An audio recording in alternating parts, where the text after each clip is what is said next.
Silent పెట్టుకున్నారా? Serious issue అదే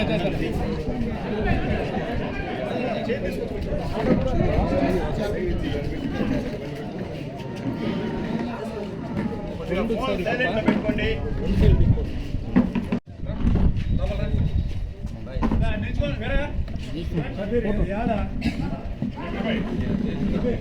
silent ఉంటే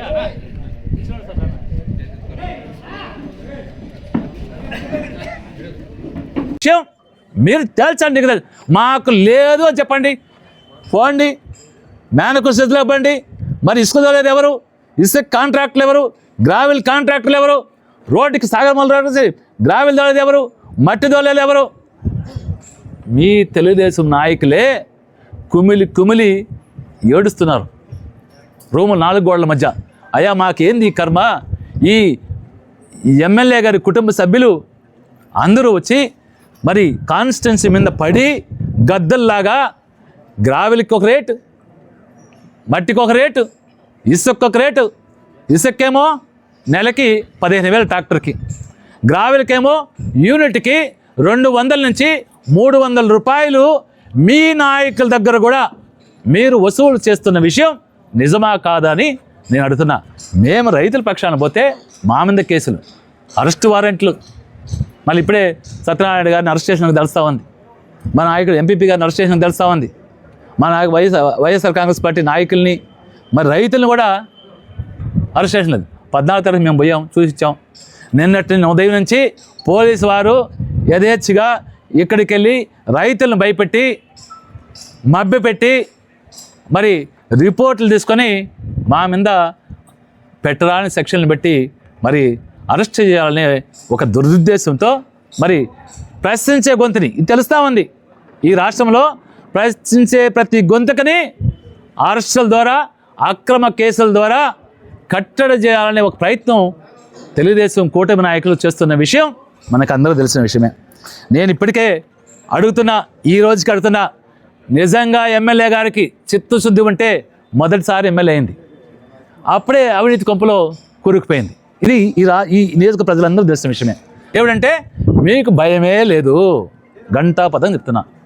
మీ నాన్నగారు సాక్షాత్ వెంకటేశ్వర స్వామి మీద ప్రమాణం చేసి, నేను ఈ స్వర్ణమినిలో 1 గంట ఇసుక కూడా నా కుటుంబ సభ్యులు తీసుకెళ్ళలేదు అని ప్రమాణం చేశారు.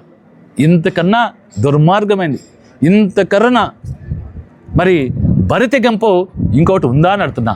మేము నిజాయితీగా చేయాలి, నిజాయితీగా పనిచేద్దాము, నలుగురిలో మంచి పని చేసుకుందాము. అందులో ఒక మహిళగా నీతిగా నిజాయితీగా పనిచేద్దాం అనుకోకుండా మరి మహిళ ఉండి కూడా కుటుంబ సభ్యుల్ని అడ్డు పెట్టుకొని యథేచ్ఛగా అవినీతి చేస్తూ మళ్ళీ మాపై నిందలేసే కార్యక్రమం, ఇది మంచిది కాదు. నేను ఇప్పుడు చెప్పాను, మళ్ళీ ఆమె అడిగారు నిన్న, అభివృద్ధి కార్యక్రమాన్ని చెప్పండి మేము చేస్తామని. నేను చెప్తున్నా, మరి కాలంగా గ్రాయానికి 10 కోట్ల రూపాయలు నేను శాంక్షన్ చేయించా. బ్రిడ్జి చెంగాళమ్మ గుడి దగ్గర కాలంగి బ్రిడ్జి శిథిలావస్థలోకి వచ్చింది, దానికి నిధులు శాంక్షన్ చేయండి కట్టాలని. అంత అవసరం లేదమ్మా. 35 కోట్ల రూపాయలు జీఓఎంఎస్ 325 ద్వారా జగన్మోహన్ రెడ్డి గారు శాంక్షన్ ఇచ్చారు. మీరు ఆ 325 కోట్లు తెచ్చి ఆ బ్రిడ్జి కడితే సంతోషిస్తాం. మీ ప్రభుత్వం ఏర్పడిన తర్వాత సూలూరుపేటకు 30 లక్షలు, నాయుడుపేటకు 30 లక్షలు, సిల్ట్ రిమూవల్ వస్తే మీరు 5 గంటలో 10 గంటలో జేసీపీ తూతుమూత్రంగా తిప్పి బిల్లు చేసుకున్న విషయం నిజమా కాదనడుతున్నా. ఇక కొన్ని మీకు అన్నీ సవివరంగా ఎక్కడెక్కడ అవినీతి జరుగుతూ ఉంది, ఎక్కడెక్కడ దోపిడీ జరుగుతూ ఉంది, అన్ని విషయాల్లో కూడా ఖచ్చితంగా మీడియా ద్వారా తెలియజేస్తానని ఈ సందర్భంగా తెలియజేస్తున్నా. మరి ఎమ్మెల్యే గారికి ఇకనైనా ఆమెకి చిత్తశుద్ధి ఉంటే బుకాయింపు కాకుండా, దొంగ తిరుగుడు మాటలు కాకుండా, డైవర్షన్ పాలిటిక్స్ ఆమె చేయకుండా ఏదైతే ఇక్కడ ఇసుక దోపిడీ జరుగుతుందో ఆ దోపిడీని, గ్రావెల్ దోపిడీని కట్టడి చేయాలని ఈ సందర్భంగా కోరుతా ఉన్నా. ఈ నియోజకవర్గం ప్రజలు బెల్ట్ షాపుల ద్వారా మహిళలు ఇబ్బంది పడుతూ ఉన్నారు. వీధి వీధికి, వాడవాడికి, డోర్కి మీరు మందు డోర్ డెలివరీ ఇస్తేనే వాస్తవమా కదండి. ఎందుకంటే వాళ్ళకి తప్పదు.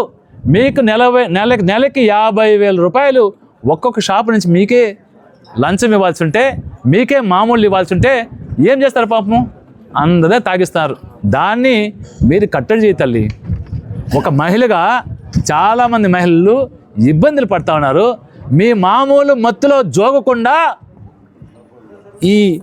ఏదైతే ఈ బెల్ షాపులు ఉన్నాయో వీటిని ఎత్తేసడానికి ప్రయత్నం చేయమని అడుగుతున్నా. మరి ఇంకా చెప్తున్నాం, పోలీసు వారికి కూడా చెప్తున్నాం, మీరు దొంగ కేసులు పెట్టడం కాదు, మీరు మరి రైతులను ఇబ్బంది పెట్టి దొంగతనంగా స్టేట్మెంట్ ఇచ్చుకొని చేయడం కాదు. అయితే మీకు ఒకటి తెలుసు, మీకు తెలుసు, వీడియోలు కూడా చూపిస్తా. మరి యథేచ్ఛగా మీరు అంటున్నారు సెల్ రిమూవల్కి పర్మిషన్ ఉంది అంటున్నారు కాబట్టి చెప్తున్నా, పర్మిషన్ ఉండొచ్చు, కానీ 200లు జేసీబీలు టిప్పర్లు ఏట్లా దిగదని లేదు. అవి రేంబౌళ్ళు పనిచేస్తున్నాయి. మా దగ్గర రుజువులు ఉన్నాయి.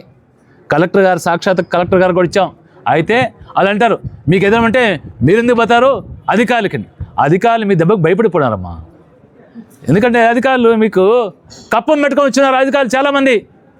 మళ్ళీ ఏదైనా కట్టడి చేస్తే, మళ్ళీ ఇక్కడికి పంపించేస్తే మళ్ళీ వాళ్ళు కట్టినట్టు కప్పం తిరిగిది. కాబట్టి యథా రాజా తదా ప్రజ అన్నట్టుగా ఇక్కడ అధికారులు కూడా తయారైపోయి మీరు తయారు చేశారు. ఎందుకంటే అధికారులు మామూలుగా ఉండేవాళ్ళు, కానీ ఏం చేస్తారు పాపం? వాళ్ళ జీతం నుంచి ఏదో ఉద్యోగం చేయాలని వచ్చారు, మీకు కప్పం కట్టాలి నెల వాళ్ళు కూడా మీరు చేసే వ్యవహారాల్లో వాళ్ళు కూడా భాగస్వాములు అవుతున్నారు. అందుకనే ఈరోజు మీరు ఆడిచ్చినట్టుగా అధికారులు ఆడుతున్నారు, పోలీసు అధికారులు ఆడుతున్నారు. మరి అరెస్టులకో, మరి దొంగ కేసులకో, మరి దుర్మార్గమైన కేసులకో వైఎస్ఆర్ కాంగ్రెస్ పార్టీ నాయకులు కానీ ఎవ్వరు కూడా భయపడేది లేదు.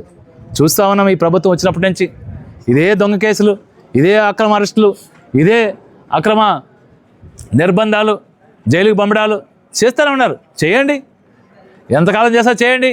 అయితే ఫైనల్గా ప్రజలు గమనిస్తూ ఉన్నారు, ప్రజలు గమనిస్తున్నారు. అదే చూస్తూ ఉండాలి మీరు.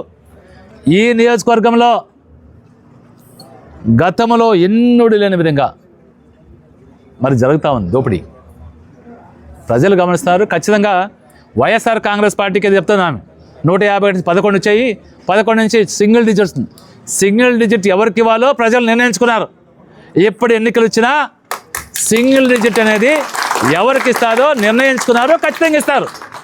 ఖచ్చితంగా అది ఇస్తారని ఈ సందర్భంగా తెలియజేస్తూ ఫైనల్గా ఎమ్మెల్యే గారికి మళ్ళీ చెప్తున్నా, విజ్ఞప్తి అనుకోండి, మంచి మాట అనుకోండి, ఏమని అనుకోండి, మొదటిసారి ఎమ్మెల్యే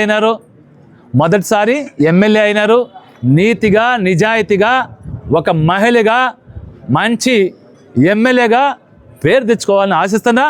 మీరు రొచ్చులో దూరి మీ కుటుంబ సభ్యులందరినీ ముందుండి నడిపించద్దు, మీరు నిజాయితీగా పనిచేయమని కోరుతా ఉన్నా. మరిన్ని న్యూస్ అప్డేట్ కోసం A3 న్యూస్ ఛానల్ని సబ్స్క్రైబ్ చేసి బెల్ ఐకాన్ను ప్రెస్ చేయండి.